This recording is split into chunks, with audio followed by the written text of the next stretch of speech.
Good afternoon. Meowing, actually, the title originally was meowing over live arts, but then I googled that and meowing is more of a negative. So then I tried to get purr, and purring is what it is. And why purr? I have changed the slide based on some norms. I run a small establishment over here which is called Coimbatore Art and Theatrical Society, which is abbreviated to CATS, and therefore I use meow or purr or something like that. So it's purring for live arts. Actually, a lot of what I wanted to say has already been said: creativity, business plan, this, that, the other. So I'm going to really have to, start with something which I don't get into this kind of situation. That saves me early speakers. I actually went through this. I honestly went through this. I actually tried to play sick yesterday, to get out of this because I hadn't done a thing. And I'm a great fan of Calvin Hobbes, and really last minute panic. And then I got a gist of something. The only thing that's missing is that beautiful binder at the end of it. So you're going to have to take me raw this afternoon. Okay, a couple of slides I've shortened is live arts, as I'm talking about, is what are we doing? What I'm doing right now is a live art. Okay, it's music, it's theater, it's debating, it's a whole gamut of everything. And we started this establishment of many years ago. A friend of mine and myself, just for the fun of it. We were working in different corporate concerns, 6 days a week. Straight out of college, came into Coimbatore. Anybody who came to Coimbatore in the 80s had to stay in a lodge near the railway station. And so you had a big mix of people. You would by chance meet an old college mate, probably a couple of years senior or junior to you. And we were somewhat on the same wavelength. And we did this kind of occupational therapy and started this off and put up skits and stuff like that. And then of course we got married, we got kids. We wanted to go up the corporate ladder. So it was mothballed, put in cold storage. And then well, the kids have grown up and all that. Now you find time on hand.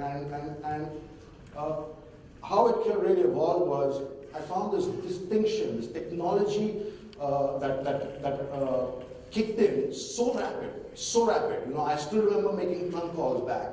I can't explain to my kids what it was to communicate 25, 30 years ago. And this technology has come so fast that when we started reviving cats, I found that the audience, the typical average age of our audience was 35 to 40 plus, who could relate. I never saw you guys. You guys would not be there. Though we tried to propagate it at campus level through different media, it's not there. So the fear is, 20 years from now, who's going to be doing it for me? I mean, I'm not the virtual type. Somebody was talking about screenagers and all that. Okay, that's one scenario. My thing here is, I'm not trying to sell anything or tell you. I'm just trying to share how this passion evolved, how people kicked in to encourage us to take it further, and how I believe, strongly, passionately believe, it is very important for every individual. It's therapeutic. And I don't know about these slides, whether they're in this thing, but beliefs and preferences, okay? Perceptions and priorities, okay? Look, land is saying the other guy is trying to get off land. You can't read that one, okay?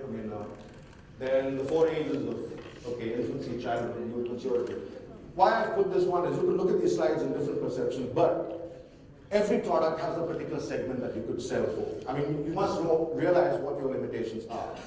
You cannot, though the product is relevant to different segments, which segment do you want to hit? Now, I could do a product which I could take to the rural areas also, but the effort within the time and resource we have wouldn't work. So, you have these different segments. The best I could do in the short time.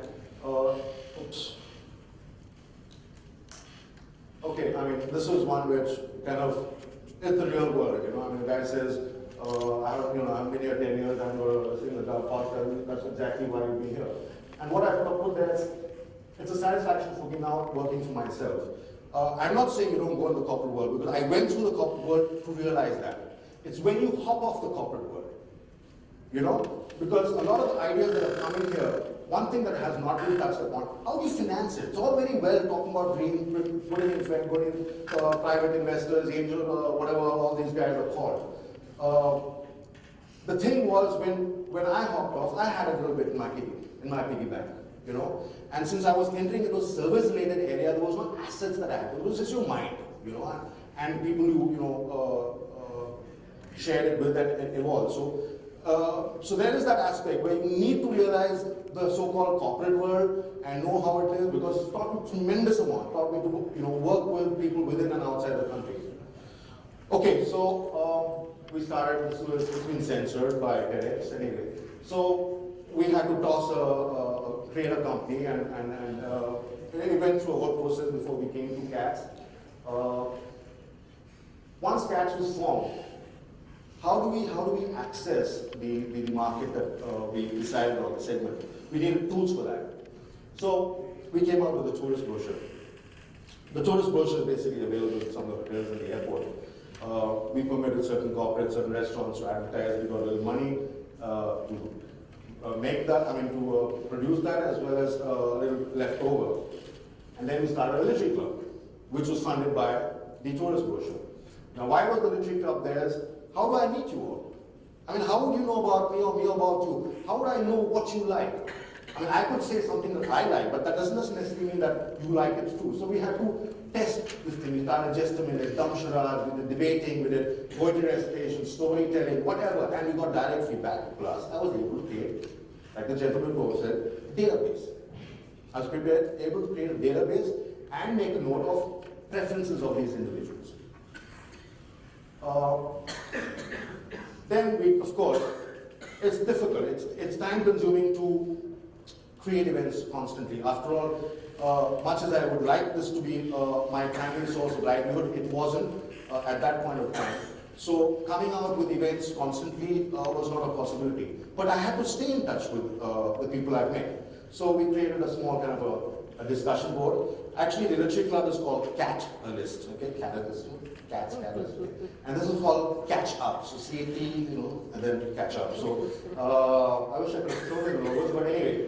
So this is basically, whatever that I like or somebody else like, just send it out to everybody in the database and see what they. Recently, I took some photographs at the station. I saw a mess. I got a lot of replies back, and then whatever, yeah, just to say, wear around. Okay, just hold on, and people didn't respond to that. Then, of course, our productions. We do a lot of musicals. We do a lot of we do theatre.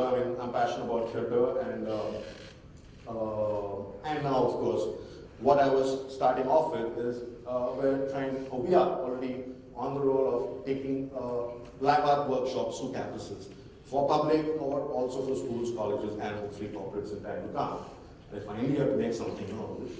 So let me see. I think I've covered most of everything. I wish I could sell my time here. No? Okay, sorry. So the takeaway from this is basically,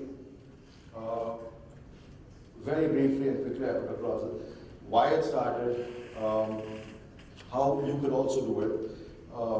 There was this issue about creativity. It's absolutely vital. Your core, values have to be realized. But let me tell you, it's easier for another person to realize what your core values are than yourself. You do not realize it yourself.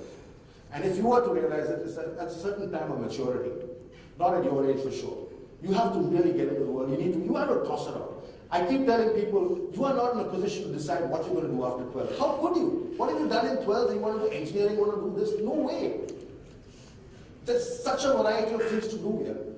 So, I've tossed it to my kids too. I said, forget peer pressure. Do something which still you're on the fence. And I can say, one of my kids didn't know what to do. I said, do pure science. You can still go into humanities. You can still go pursue with science. And it's worked. That 3 years extra in graduation has helped her mature mentally to decide where she's better positioned and what she'd like to do. And I don't know whether you guys take your own call or you consult, but do consult here because it's great fun and it opens up your, I'm digressing, back to live arts. Okay, so sum and substance of these guys is, it's absolutely vital. It's very therapeutic. You will meet people who are on the same wavelength. And in reality, every day we are acting out in some form or the other. Acting does not mean that you're on stage, flooded, and in front of an audience. That a few will do it. But we are playing different roles when we're selling, when we're buying, when we're talking to our parents, talking to our faculty, whatever. We are putting on an act. And that is one aspect of it. But to take a break, come out to an auditorium, come listen to poetry, come see a drama, that's a different ball game altogether and opens other avenues for you. In socializing, you cannot seclude yourself and get into this virtual world of yours, of communication. I'm glad I got a crowd like this because I feel good, I'm getting it off my chest. But I'm really scared, 15, 20 years from now, who's going to do that act on stage for us? Okay, thanks so much.